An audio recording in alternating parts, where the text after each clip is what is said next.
there's a lot happening in Jamaica, and let me just take you to a couple of them. The Jamaica Teachers Association credibility battle escalates. The controversy involving Mark Malaver continues to dominate the political space. The government, led on this issue by Desmond McKenzie, is demanding evidence to support claims of sexual misconduct in school shelters. Meanwhile, the political arm, Young Jamaica, has now publicly criticized the JTA president for what it calls unsubstantiated allegations. But Mr. Malaver has doubled down, suggesting that he's not going to disclose the information. Now, this is now more than an education issue. It's a credibility war between a major civil society body and the state, and the political undertones are significant here, because if you listen to Mr. Malaver today, or Malaver, is Malaver, you got the impression that he's campaigning. So then that is dominating news across Jamaica. In other news, there's a shakeup in the judiciary. 8 judges have been sworn into higher office by the Governor General, Sir Patrick Arling, today, signaling the strengthening of the judicial system, possible improvements in case backlog and justice delivery. This is politically important because justice reform and the rule of law remain key governance benchmarks.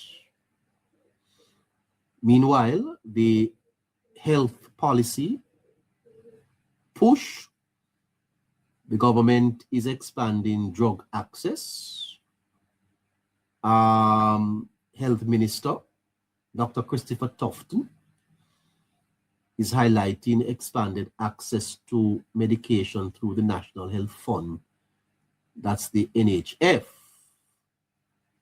Now, this feeds into the broader political narrative because the government is positioning itself on social delivery and healthcare access. Of course, you know that when it comes on to measuring government performance, the whole matter of healthcare is a performance matrix that is used to determine whether the government is performing or not. Of course, months after Hurricane Melissa, the news is coming out that people are still in shelters. The Minister of Local Government today said no longer than the 8th of May, the government have set a date for the people in shelters to be relocated. Government ministers are under pressure to relocate displaced residents, and of course, to speed up housing and compensation. And this matter is politically sensitive, you know, because it's an area where the opposition continues to focus. We're 6 months in, and by now, you know, there should be a clear path and a clear understanding as to what is going to happen to those persons who are in shelters.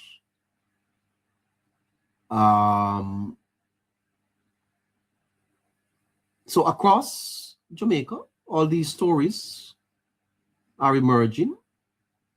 The JTA versus the government, trust versus credibility. The central issue is not just policy, it's trust. Trust in what leaders say, trust in what institutions do, and trust that when problems are identified, they're actually solved. Okay, so from the JTA controversy to the shelter crisis, the country is not just debating facts, it's questioning credibility, accountability, and leadership itself. But there's a twist to this story, and I want you to understand that the conversations so far have focused on the JTA president and not the individuals who have violated a basic moral boundary in front of children. That's assuming that the allegations are true. And I suspect that these individuals, should be the primary focus of the national outrage. The people. And as I'm saying, that is dependent on whether or not the allegations are correct. Let me welcome my listeners joining us on YouTube and all the other platforms. Want to welcome you to the Hello Neighbor show, and trust that you will stay with us for the rest of the program.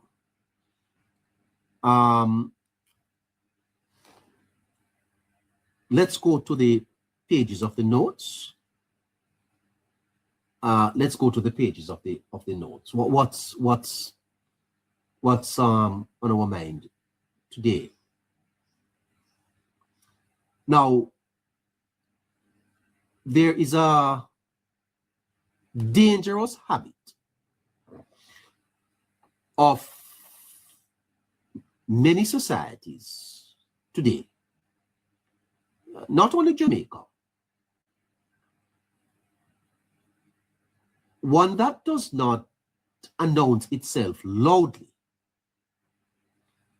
but it is quietly reshaping how we think, how we judge, and ultimately how we govern ourselves. And that is the habit of mistaking noise for reality.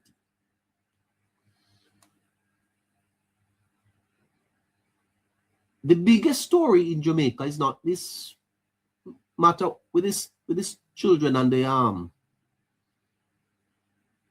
Mr. Malaver, you know. That's not the biggest story in Jamaica, you know. And you know, media sometimes gets it wrong, because I think the PNP has been let off the hook over the last couple of days. Every day we are presented with a flood of controversy, statements, counter statements, outrage, rebuttals. And slowly, almost we begin to believe that the loudest issue in the room is the most important one. But that's not always true. It's often false. Because the task before a nation is not to ignore controversy. It is how you put controversy into context. You have to contextualize it. And if we spend the next 7 days talking about sex, we're not helping the people. This is not the biggest story in Jamaica.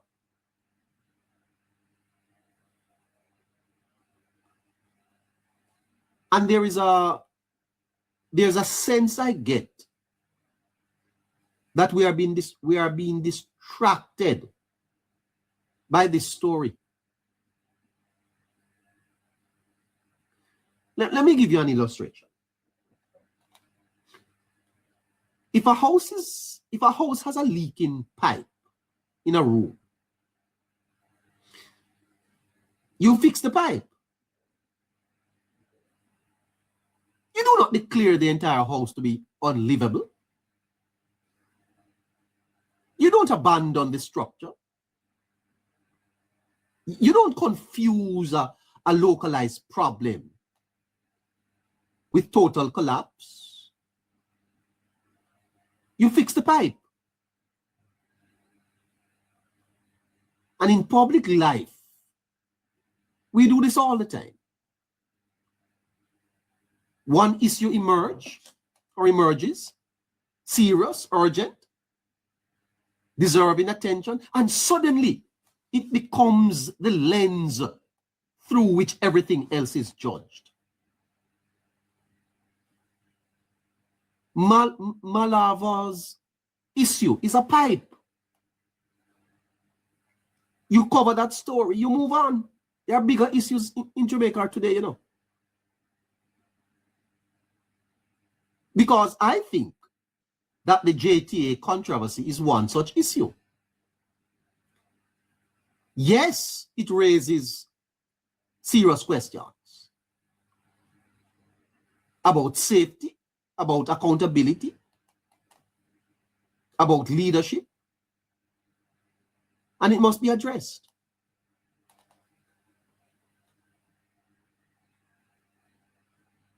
It must be investigated, and it must be resolved.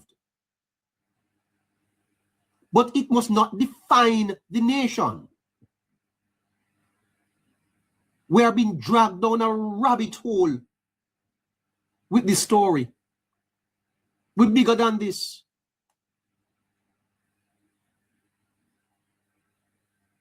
Malava's story is not the biggest story in Jamaica. Let it go now. It's the leaking pipe in the house. Bigger issues happening in Jamaica. We must not let that define the nation. And you know, I don't want to give too much advice to Young Jamaica and G2K. But if I was advising them, I would tell them, well, let me not give them any. Because a nation is not a single headline. A nation is not a single headline, you know. It's a living system.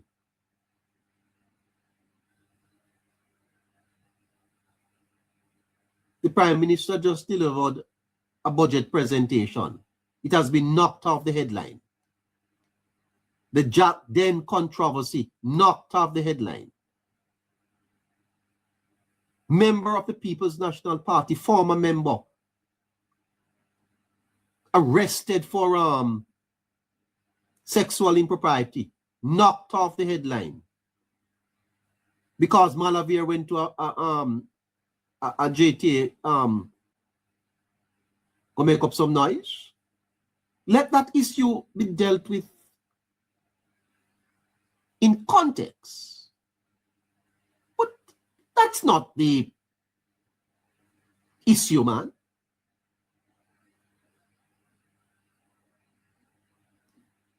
We have to be able to move in multiple directions at once.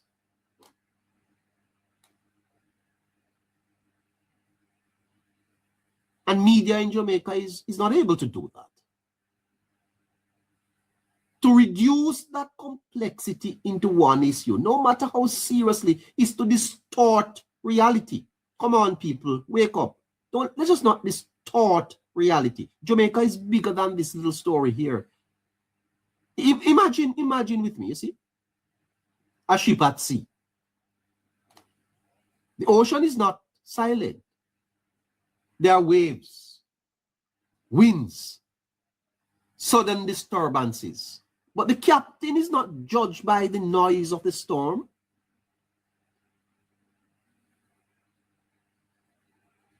The captain is judged by whether the ship stays on course. And I am suggesting to my Jamaica Labour Party functionaries,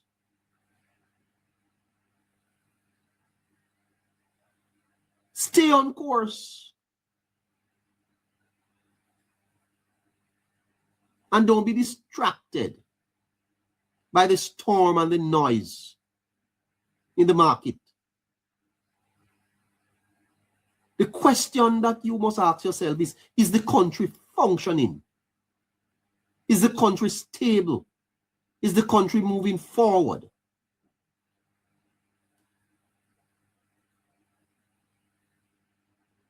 Because here is the deeper point.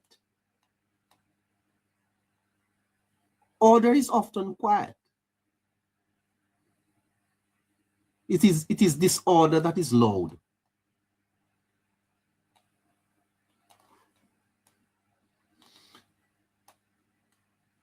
And a functioning system does not need to shout to prove existence. It reveals itself in consistency, in the fact that things continue to work, that collapse does not occur, that progress, however gradual, remains intact.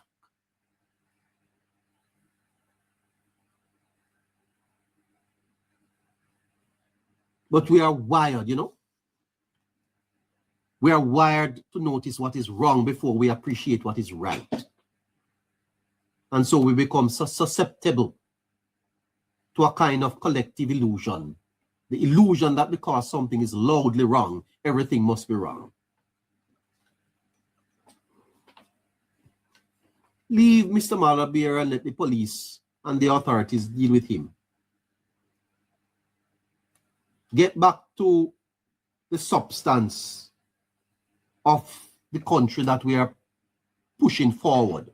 Don't be distracted by minutiae.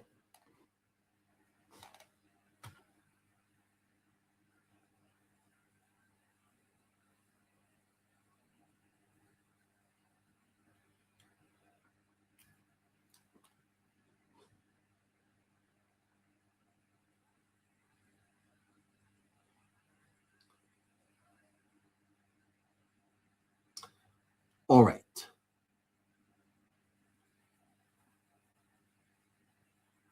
I want to spend a little time, therefore,